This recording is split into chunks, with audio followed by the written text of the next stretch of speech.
Hello, everyone. It's the spookiest time of year, and I'm not talking about bloody tax time, am I? Or spending the bloody weekend with your in-laws, am I right? I'm talking about Halloween. Enough jokes. It's the spookiest time of year. It's very spooky. And what better way to mark the spookiest time of year? And I'm not talking about tax time or visiting the bloody in-laws. But we're talking about some horror comics. That's some what of the best Thriller horror was comics. about. You know, the song Thriller? Was it? Yeah, about visiting your in-laws. Great.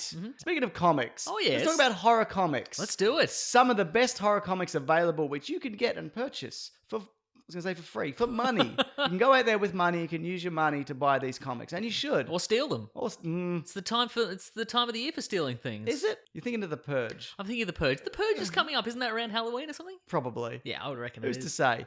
Anyway, here's some of our favorite horror comics. I'm going to kick off with Five Ghosts, which isn't your traditional... 5 goats, James. No, Mason, I said ghosts. I said ghosts. Oh, yes. It's about a guy who's got the spirit of different ghosts inside of him, which gives him the Oh. perception of Sherlock Holmes, the strength of another character. Different- Sherlock Holmes. Sherlock Sherlock Gnomes. He's got the strength of Sherlock Gnomes. He's got the twerking of Sherlock Gnomes. Wow. But he has all these fictional characters from history, the ghosts of, or maybe it's not really them, maybe it's just spirits kind of Well, they are inhabiting them. fictional. Yeah. He can be a Dracula. He can be a bunch of others. And he uses that for crime-fighting abilities, but it's also kind of a swashbuckling Indiana Jones, the Phantom style adventure. Oh. It's an absolute bloody riot. Would you say it's spooky, though? It's spooky enough. Yeah, there's Okay, right. there's spooky. Sometimes he'll fight a giant spider.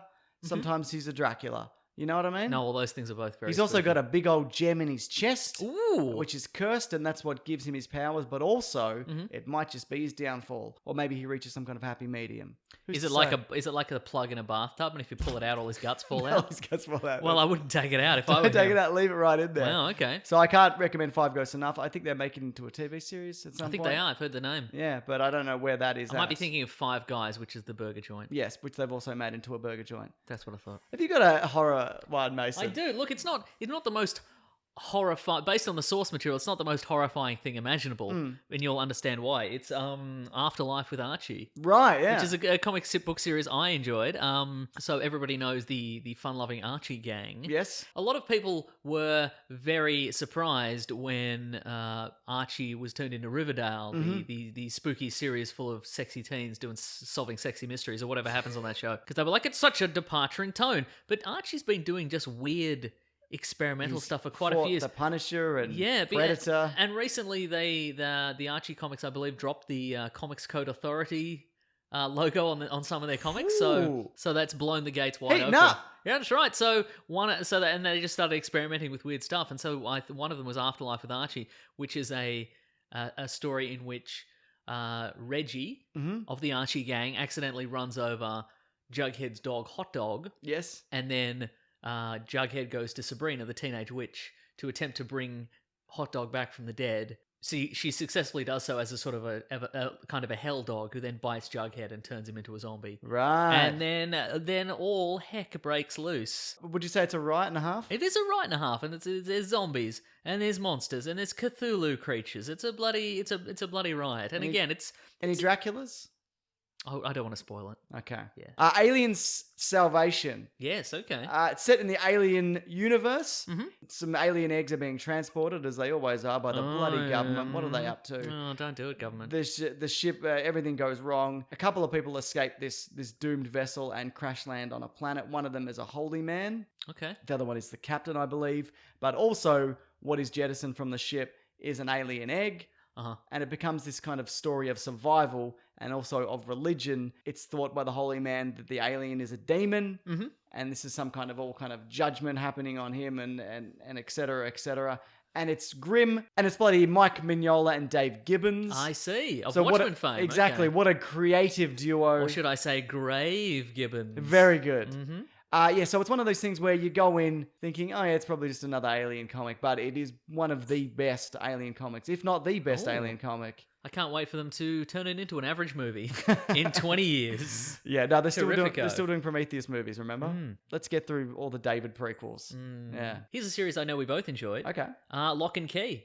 Fantastic. which is by Joe Hill, who we recently discovered is Stephen King's son. Birth name Joe King. Incredible. Real Incredible story. stuff. Yeah. So, of course, because it is from the King family, Yes. it's set in a New England mansion. The Locke family have relocated to this New England mansion after their father figure is killed. And the turns out the mansion has a bunch of doors to other worlds and portals. Secrets of and its there's so own. many secrets. Keys that can unlock powers, where you can grow wings or be a giant, or you can change sex, or turn back time, or take out people's memories. It's insanity, but it all works within the confines of the universe. It's a fantastic run. It also ends really well as well. It doesn't just kind of go on forever and then just kind of peter out. It ends with a dance sequence. It does, and it's really good. It's like the Shrek in the Swamp karaoke dance Exactly, party. that's how right. it ends. Yeah. That's also a TV series. Again, they filmed a pilot for it a few years back, and they didn't pick it up. Yeah. And now it's happening. I don't know how they're going to pull it off because there's a lot of crazy shit in this comic. Yeah. I think these days TV companies and movie companies are a lot better at filming the unfilmable. Yeah. I think in a lot of people are like, well, I wrote this so it'd be unfilmable on TV. And I think a lot of the TV... Jupiter Ascending has proved you can film anything. Absolutely. But you shouldn't.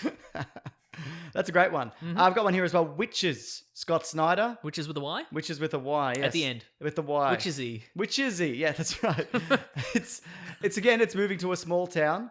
A family a tragedy has befallen them, and they're trying to escape that, but it kind of follows them to the town. And also, there's witches. So, but it's not just like cackling witches riding around on broomsticks and whatever.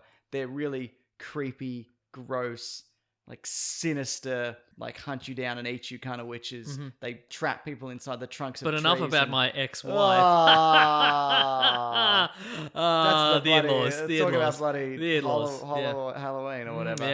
Yeah. Look, without really spoiling anything, it's actually coming back. I see. They're restarting it, but there is a first run which is complete. The art's great. It's a great story. Spooky as all hell. Bloody check it out. Here's a couple I would like to ask you about. Okay. First of all, The Walking Dead.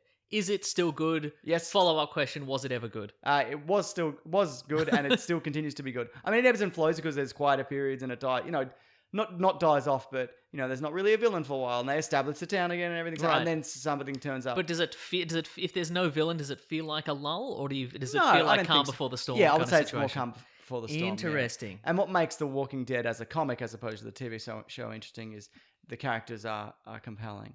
And a lot of the main characters that are in the first 100 or so, probably even more, they're not around for various reasons, but it's still a compelling read. Okay, why are the comic book characters compelling, but the TV version isn't? Because they make sense, like narratively, and you I can see. and their decisions are... Okay, so there's been some executive decisions on the TV series to change their motivations and their... Because the weird thing is the TV show hits the beats, but it doesn't feel the same. That's interesting. Yeah. Like they'll have Glenn get his head caved in, spoiler alert, but it's not, who cares? I see, kind of because you thing. didn't like Glenn in the first Well, place. I did like Glenn, but they had his... Look at this guy loves Glenn. Well, they did his death 6 months earlier, and then he wasn't really dead, and then then they killed him I again, see, and went, right. well, I will kind of... Okay. I see. Yeah. Was there another one you're going to ask Well, me the other about? one I was going to ask you about is Nailbiter, which you've recommended a couple of times, but I Yes. have not read. Yes. Sell it to me again. I'll sell it to you right now. Okay, Please. first of all, Adam Gazowski is a colorist. He listens to the show The Weekly Planet, which you can find below. It's on iTunes. It's our podcast. All right, so this is some inadvertent bit of a plug here. But speaking of plugs, though, he actually sent over the first 5 or so of this. He's like, hey, check this out. And it's terrific. Terrific. And look, sure, he... Didn't pass them along to me, did you? I could. Oh, yeah. I mean, Wouldn't mind.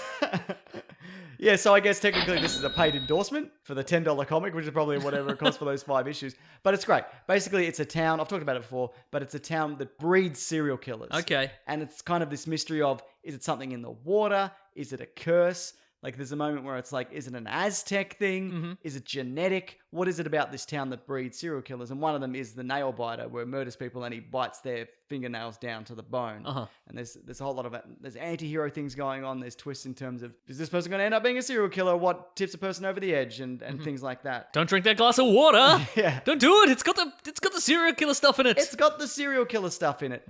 But... it's wrapped up also. Oh, that's good. And it's got a very satisfying conclusion. So I can heartily recommend Nailbiter to all our listeners. And even you, Mason, who hasn't read it. And I don't listen, so. Got any more, or is that I it? just don't listen. Oh, what about 30 Days of Night? That's terrific. That's a really great movie. Yep. And a follow-up that I've never seen. Yes. But it did start off as like 3 issues. That's super solid. It's just the premise is in the title. Yeah. Some vampires discover that in certain places in, I guess, Alaska, because of the position on the Earth, the nighttime lasts 3 months. That's or right. It lasts months. So And you can just vampire out that entire time. you can vampire the heck out of that town, and Yeah. you don't have to worry about being burnt to a crisp. Or anybody showing up. And it's the art is very stylized and very, very super cool. Yeah. And it's a great series. It's a good vampire tale, wouldn't you say? Yes. I would also say that. Also, I read American Vampire. I don't know where I'm at with that, but I enjoyed that. Now, American Vampire, if I remember correctly, is that the one where it's a new strain of vampires? There's a gunslinger back in the day, and he gets infected by a... Yeah, and it kind of ripples through time, and it jumps forward. He gets Every now and he then, gets some vampire blood in the eye, and he becomes Yeah. a vampire that can survive in the daytime. He gets right? bladed. Yeah, he becomes the daywalker. That's right, yeah. But he's also a really terrible bloke. Oh, good. Yeah. Terrific. No, I think, is that still going? I have no idea. No, but I don't from know what either. I've read of it, I enjoyed it. Yeah, that was a good one. And that's all the horror comics you could ever imagine. It's the only ones that exist. That being said, if you can think of another one, unlikely, As if you could. please leave it below. And I'm sure people would be interested. I mean, it's the spookiest time of year, and I'm not just talking about tax time or visiting the in-laws. So let me tell you that much. Yes. But I'm sure people would, I know this time of year I always try to look for some new horror comics to check out. So I'd love to hear some more suggestions. Why don't I just send you a copy of my divorce settlement? I'm so sorry. I didn't know that. That's Yeah. okay. That's we had a good run. But yeah, we also, as mentioned, do a podcast called The Weekly Planet where we talk movies and comics and TV shows. It comes out every Monday. This recent episode, we talked about some of our horror movie favorites. So that is linked below. It's a good little commute to work if you want to check it out. And look, there's also videos here every Sunday, Tuesday, and Thursday. And you can find us at Mr. Sunday Movies on Twitter and Instagram and at Wikipedia Brown. On Twitter. And another thing on Instagram. Correct. But thanks for watching. And grab that gem, you guys. We'll see you next week. Goodbye. Goodbye. Tax time. That's good. That's a good joke. Yeah, it's good, right?